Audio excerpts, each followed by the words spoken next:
Olá, aluno do 8º ano. Então, hoje iniciamos a semana 3 do Plano de Estudo Tutorado, volume 4. Você vai colocar a data de realização das atividades e também destacar os conteúdos relacionados, que são recursos textuais e discursivos utilizados na elaboração de textos de divulgação de conhecimentos, citação, paráfrase, uso de norma padrão nas situações, gêneros e textos em que ela é requerida.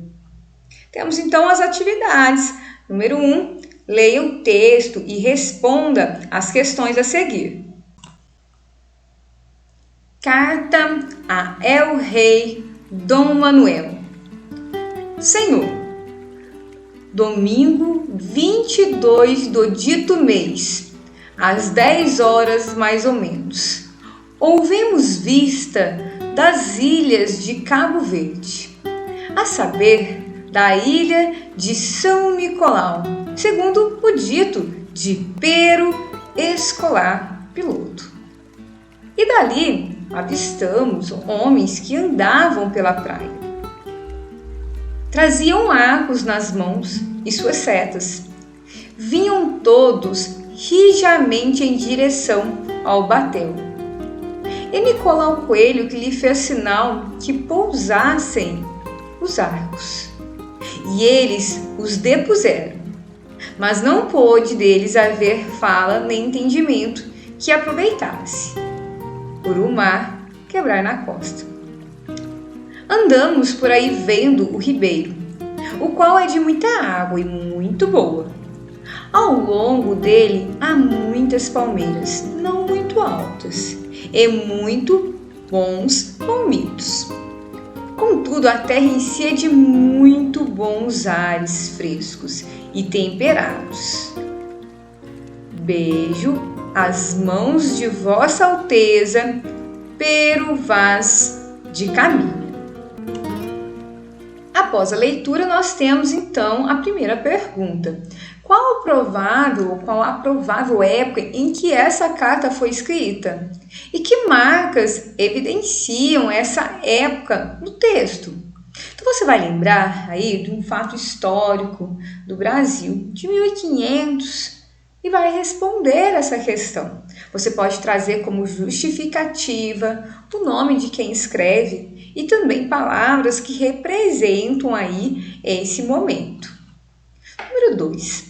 Como Pero Vaz de Caminha se dirige ao rei Dom Manuel? Você vai observar no final da carta como que ele se dirige aí ao rei Dom Manuel. 3. Qual tipo de linguagem foi utilizada nessa carta? Nós temos dois tipos de linguagem. A linguagem formal, que é aquela utilizada na gramática, é a norma culta. E nós temos um outro tipo de linguagem que é a informal, que nós utilizamos quando nós nos comunicamos com uma pessoa que temos mais vivência, quer dizer, com os nossos amigos, familiares. Então, você vai colocar e justificar. Número 2. Leia o texto abaixo e responda as questões a seguir. Oi, André. O pessoal aqui em casa até que se vira. Meu pai e minha mãe trabalham. Meu irmão está tirando faculdade. Minha irmã mais velha também trabalha. Só vejo eles de noite. Mas minha irmã mais moça não trabalha nem estuda. Então, toda hora a gente se esbarra uma na outra. Sabe o que é que ela diz? Que é ela que manda em mim. Vê se pode. Não posso trazer nenhuma colega aqui. Ela cisma que criança faz bagunça em casa. Não posso nunca ir na casa de ninguém. Ela sai, passa a chave na porta, diz que vai comprar comida. Ela vai namorar. E eu fico aqui trancada para atender o telefone e dizer que ela não demora. Bem que eu queria pular a janela, mas nem isso dá pé. Sexto andar.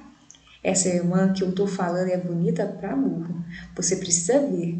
Nem sei o que ela é mais, se é bonita ou mascarada. Imagina que outro dia ela me disse: eu sou tão bonita que não preciso trabalhar nem estudar. Tem homem assim querendo me sustentar, posso escolher à vontade. Aí eu inventei que o Roberto, granfino, que ela quer namorar, tinha falado mal dela. Sabe o que é que ele andou espalhando? Eu falei: que você é tão burra que chega a meter aflição. Levei uns cascudos que eu vou te contar. E de noite, né, quando o pessoal chegou, fui cedo pra cama porque vi logo e que ia dar assim galho.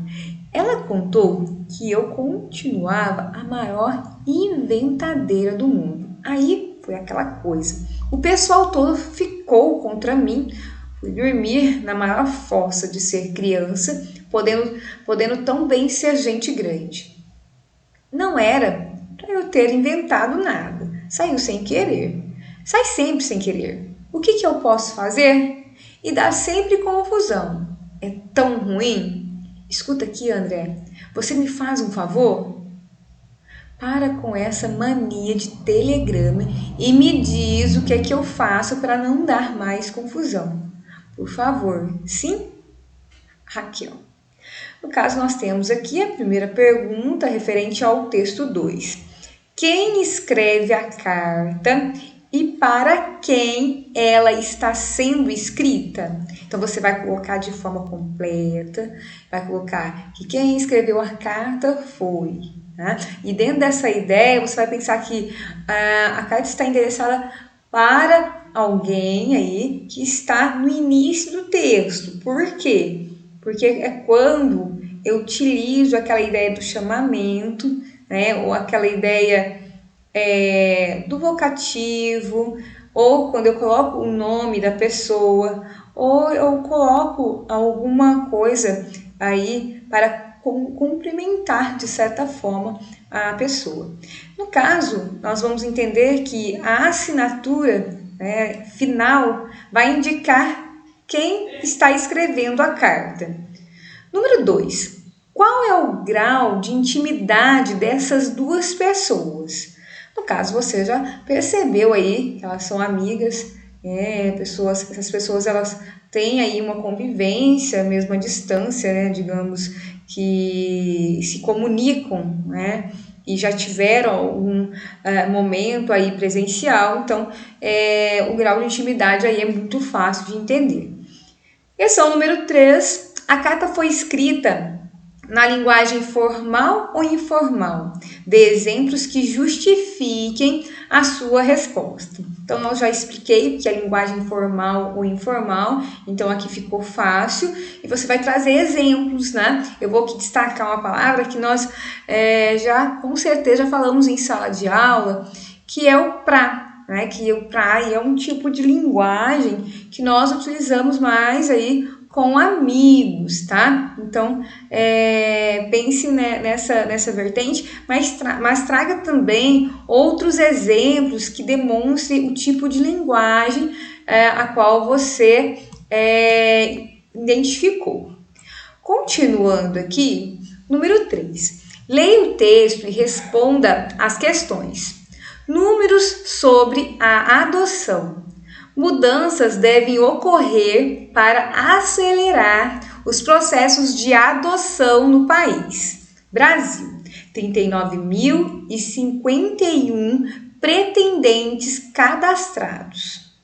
17.359, que equivale a 44,45%, são o total de pretendentes que aceitam todas as raças. Aqui nós temos um outro número, que é 26.327, que equivale a 67,42%, que é o total de pretendentes que não aceitam adotar irmãos. No caso, o total de crianças e adolescentes cadastradas, 7.322. Até 10 anos, seriam 3.314, e de 11 a 17 anos, 4.008. Dentro dessa ideia, 3.257, que equivale a 44,48%, é do sexo feminino. 4.065, que equivale a 55,52%, é do sexo masculino. 4.506, que quer dizer 61,54%, possuem irmãos. No Paraná, o total de pretendentes é 4.034 pessoas e no total há de crianças aí 881 crianças. Então aqui são alguns dados pertinentes, né, que vão ajudar aí você a responder. Questão número 1, qual o título desse infográfico? Logicamente o título vem no início, você já deve ter visto aqui para anotar aí na sua atividade. 2. Qual é a introdução desse infográfico? Também vem logo aí depois do título, então fica fácil de visualizar. Questão 3. Quais imagens estão presentes no texto? Então, nós temos aqui, né, desde os gráficos até a imagem do sexo feminino, do sexo masculino. Então, você vai colocar nessa questão e falar o que representa. 4.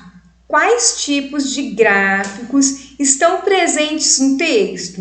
Eu vou apresentar para você quais os tipos de gráficos que nós temos aí. Então, nós temos o gráfico de coluna. Então, você está vendo aqui a ilustração. O gráfico de pizza. O gráfico de barra e o gráfico de linha. Esses são os principais. Número 5. Qual o assunto tratado nesse infográfico?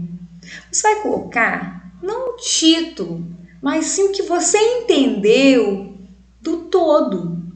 Como que você viu a relação da adoção no Brasil?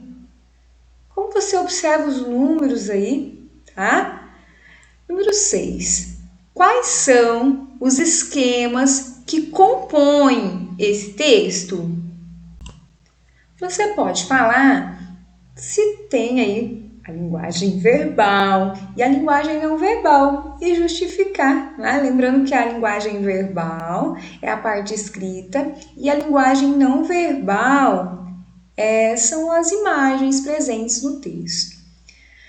Número 7. Qual a relevância desse infográfico para a sociedade? Então, você vai observar que nós temos aqui o número de pretendentes cadastrados. E nós temos aqui o total de crianças. O que isso representa para a sociedade? Será que as pessoas estão exigindo demais? Você vai pensar aí e responder. Número 8. Que tipo de linguagem foi utilizada nesse infográfico? Como nós fomos aí trabalhando, eu tenho a linguagem formal ou a informal? Tá ok? Então, dentro dessa ideia, nós vamos finalizando a nossa videoaula. Espero aí que tenham entendido. Tenham aí uma boa semana e um grande abraço.